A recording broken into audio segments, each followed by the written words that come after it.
This message comes from new Ali Precise Probiotics, expertly formulated to provide targeted benefits beyond your gut. Get precise with your probiotics and support your skin, stress response, or metabolism at a Walmart near you. This is America in Pursuit, a limited-run series from NPR and Throughline. I'm Rund Abdelfattah. Each week, we bring you stories about life, liberty, and the pursuit of happiness in the U.S. that began 250 years ago. Since these words were first penned, the vision of America has been determined by people testing these ideals against the realities of everyday life.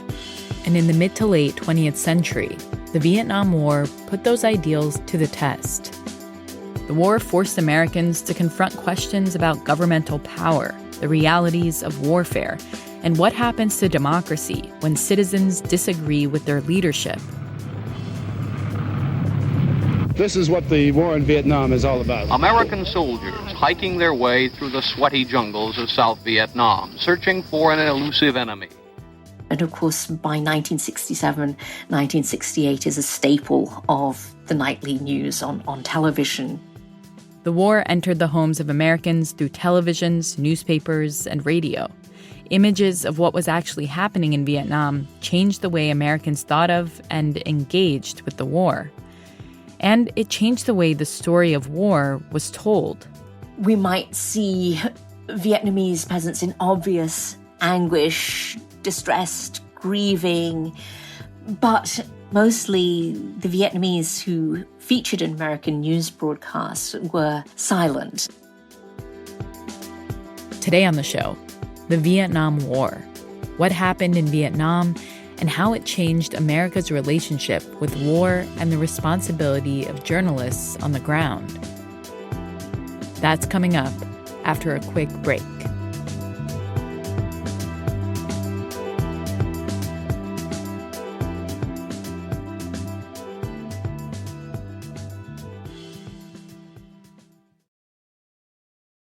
This message comes from IXL. IXL is designed to help students strengthen core skills and build confidence before the new school year begins. The adaptive platform provides personalized learning for pre-K through 12th grade and is used in 96 of the top 100 school districts in the United States. 1 hour of tutoring can cost more than an entire month of IXL. Receive an exclusive 20% discount on an IXL membership at IXL.com/NPR.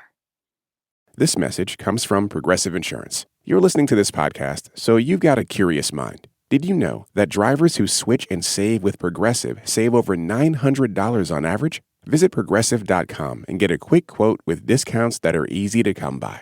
Progressive Casualty Insurance Company and Affiliates. National average 12-month savings of $946 by new customers surveyed who save with Progressive between June 2024 and May 2025. Potential savings will vary. This message comes from Mint Mobile. If you're tired of spending hundreds on big wireless bills, bogus fees, and free perks, Mint Mobile might be right for you with plans starting from $15 a month. Shop plans today at mintmobile.com/switch. Upfront payment of $45 for 3-month 5GB plan required. New customer offer for first 3 months only. Then full price plan options available. Taxes and fees extra. See Mint Mobile for details. This message comes from BetterHelp. Summer can feel like a sprint. Kids home, trips to plan, routines flipped upside down. It's easy to slip into survival mode, just trying to get through it. Then suddenly, it's over, and you're wishing you enjoyed the days just a little bit more. Therapy can help you slow down and actually be present for the moments that matter. With BetterHelp, you can connect with a licensed therapist from anywhere, on your schedule. Don't just survive the summer, thrive. Visit BetterHelp.com/NPR.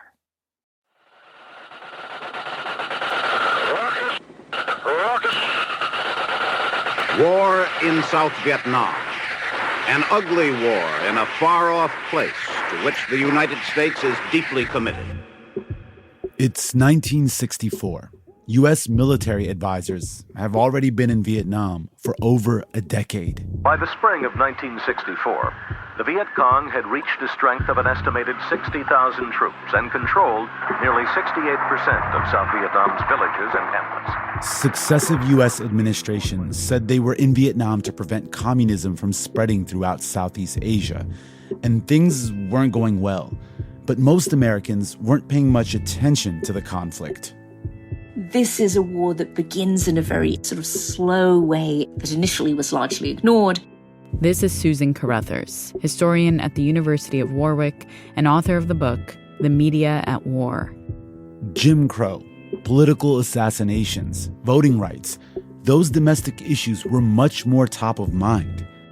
But then, on the night of August 4th, 1964, President Johnson appeared on national television. Renewed hostile actions against United States ships on the high seas and the Gulf of Tonkin have today... Following a disputed incident in the Gulf of Tonkin involving an exchange of fire between U.S. and North Vietnamese ships, Congress, with near unanimous support in the House and Senate, then passed the Gulf of Tonkin Resolution, which authorized President Lyndon Johnson to escalate military involvement in Vietnam without a formal declaration of war. And suddenly, the draft was ramped up. And more thousands of American men sent there. Which led more Americans to ask questions about the war. And news outlets responded. This is what the war in Vietnam is all about. American soldiers hiking their way through the sweaty jungles of South Vietnam, searching for an elusive enemy. And of course, by 1967, 1968 is a staple of the nightly news on television. It first appeared that the Marines had been sniped at and that a few houses were made to pay. Film reels would be flown to Tokyo for quick editing and developing, and then flown to the U.S. There were three main networks broadcasting news from Vietnam: ABC, NBC, and CBS. And the big publications like the New York Times and Time magazine also sent their reporters there. Blue didn't want to come to Vietnam, and he'd much rather be a businessman than a soldier. But right now, he's in charge of the lives of 21 men.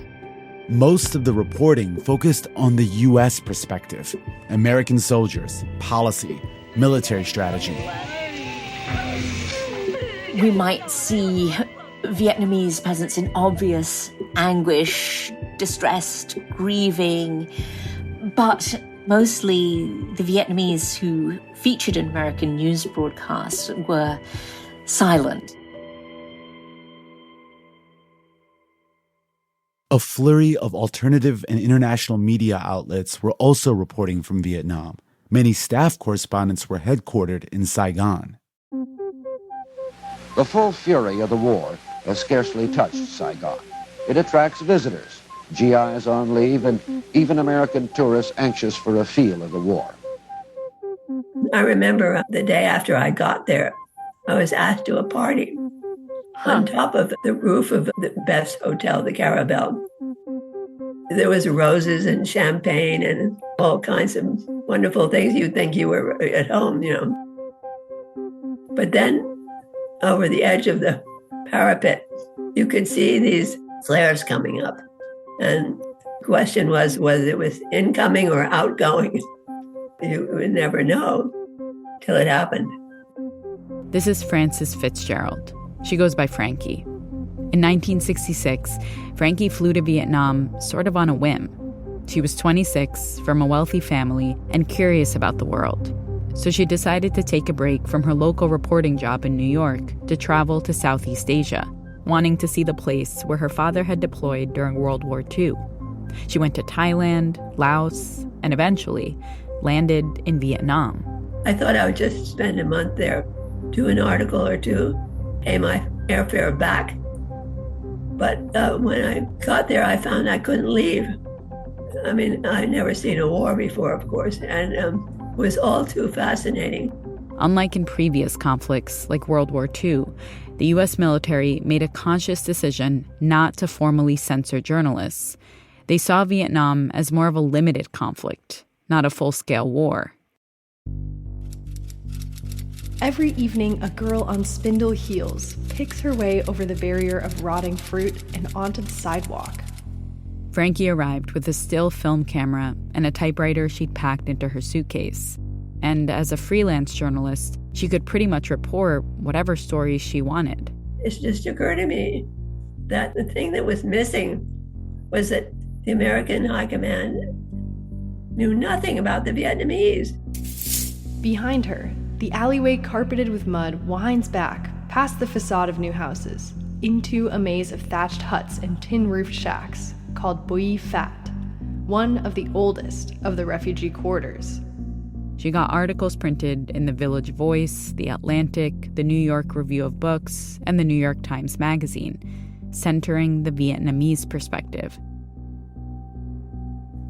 So walk me through, like, how did you actually go about getting that perspective? Because I'm assuming you didn't speak Vietnamese. Well, I found several interpreters along the way. That wasn't hard to do because people wanted to do that. You make a lot of money that way. And how would you know if someone was a good interpreter if you don't speak Vietnamese? I could feel it. Frankie would travel around the South Vietnamese countryside with her interpreter, hoping to connect with people. But she wasn't always welcomed with open arms. Americans do not normally walk through the slums. Not the real slums, like those in the outlying areas. She remembers going into a community where refugees were living in makeshift homes built on planks atop a marsh. They were angry at being displaced from their villages and put in this marsh. Gigantic sewers, lakes full of stagnant filth. And suddenly, a pebble sails out and falls gently on the stranger's back. It is followed by a hail of stones. She began getting pelted with stones.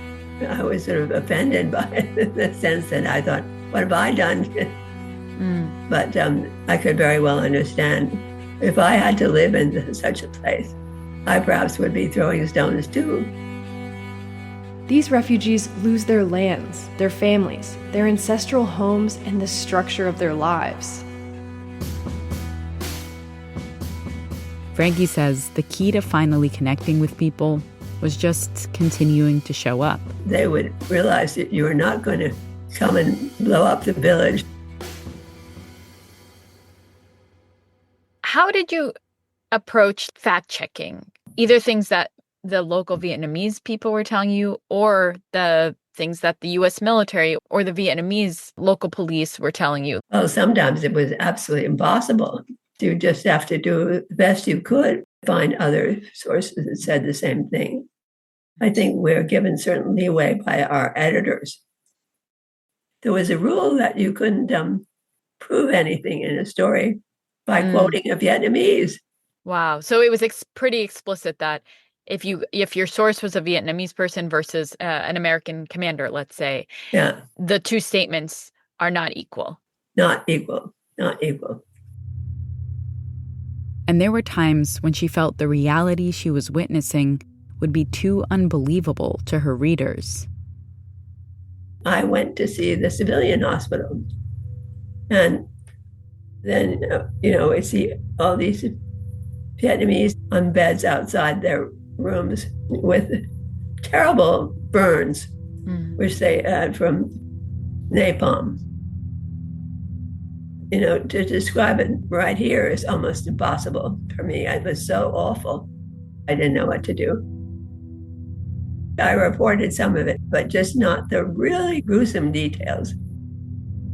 Why did you leave the most gruesome details out, do you think? Well, because I felt there wouldn't be credible, really. I didn't have an organization behind me. Everybody had this internal censor, which sort of said, how far can I go with this?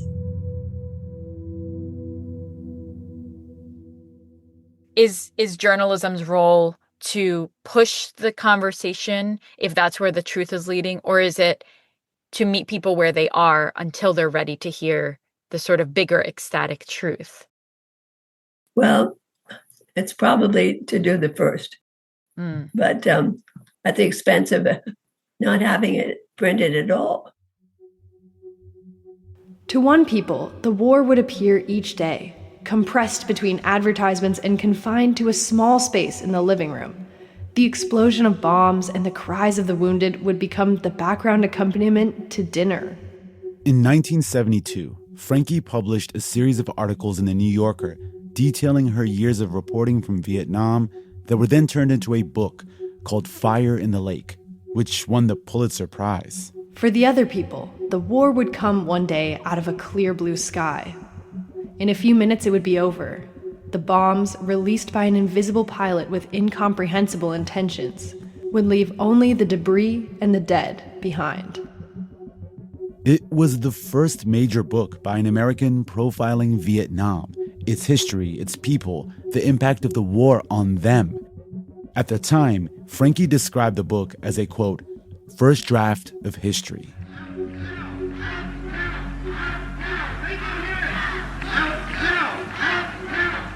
Frankie's book was part of a chorus of reporting that had been fueling a growing anti-war movement for years.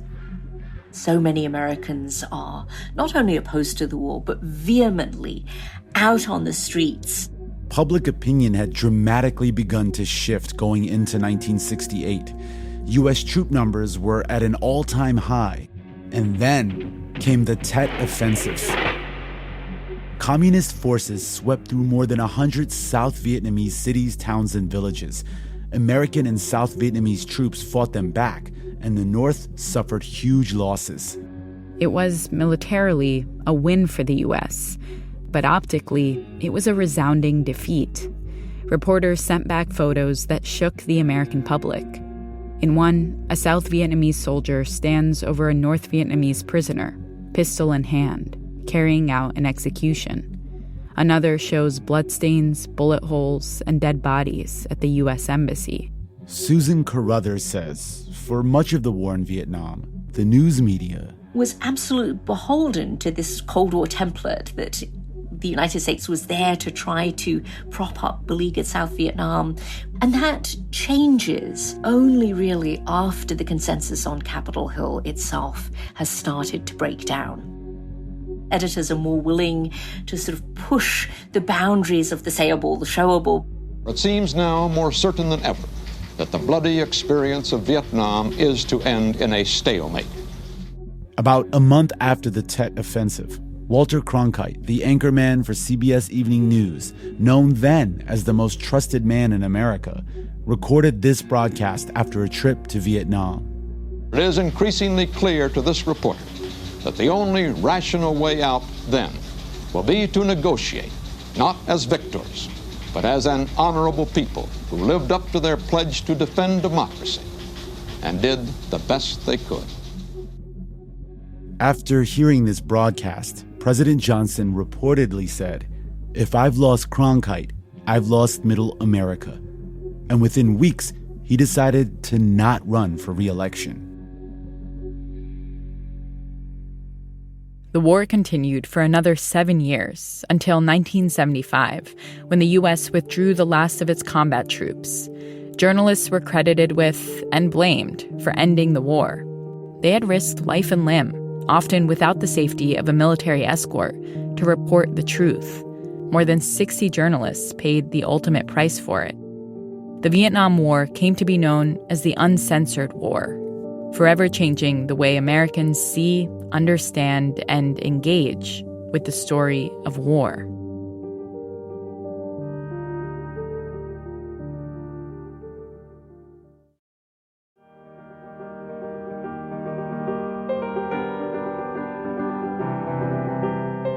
That's it for this week's episode of America in Pursuit. If you want to hear the full episode featuring the experiences of war reporters, check out From the Front Lines. And be sure to join us next week when we meet the ultimate superhero. He's not someone who has always known power. So he is someone who knows what it is like to be the one getting sand kicked in their face. He's on the side of the little guy. Time for Captain America to go to work. Captain America, and what his story tells us about being American today. That's next week. Don't miss it. This episode was produced by Kiana Moghadam and edited by Christina Kim with help from the Throughline production team. Music by Ramtin Arablouei and his band, Drop Electric. Special thanks to Julie Kane, Irene Noguchi, Beth Donovan, Casey Miner, and Lindsay McKenna. I'm Rund Abdelfattah. Thanks for listening.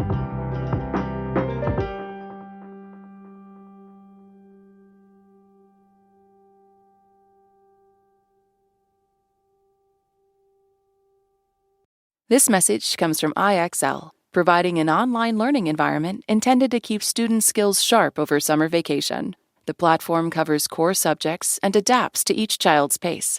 Receive 20% off at ixl.com/NPR. This message comes from NPR sponsor NetSuite. Every business is asking the same question. How did they make AI work for them? With NetSuite by Oracle, you can put AI to work today. NetSuite is the #1 AI cloud ERP, trusted by over 43,000 businesses. It's the unified suite that brings your financials, inventory, commerce, HR, and CRM together. If your revenues are at least in the 7 figures, get the free business guide, Demystifying AI, at netsuite.com/story.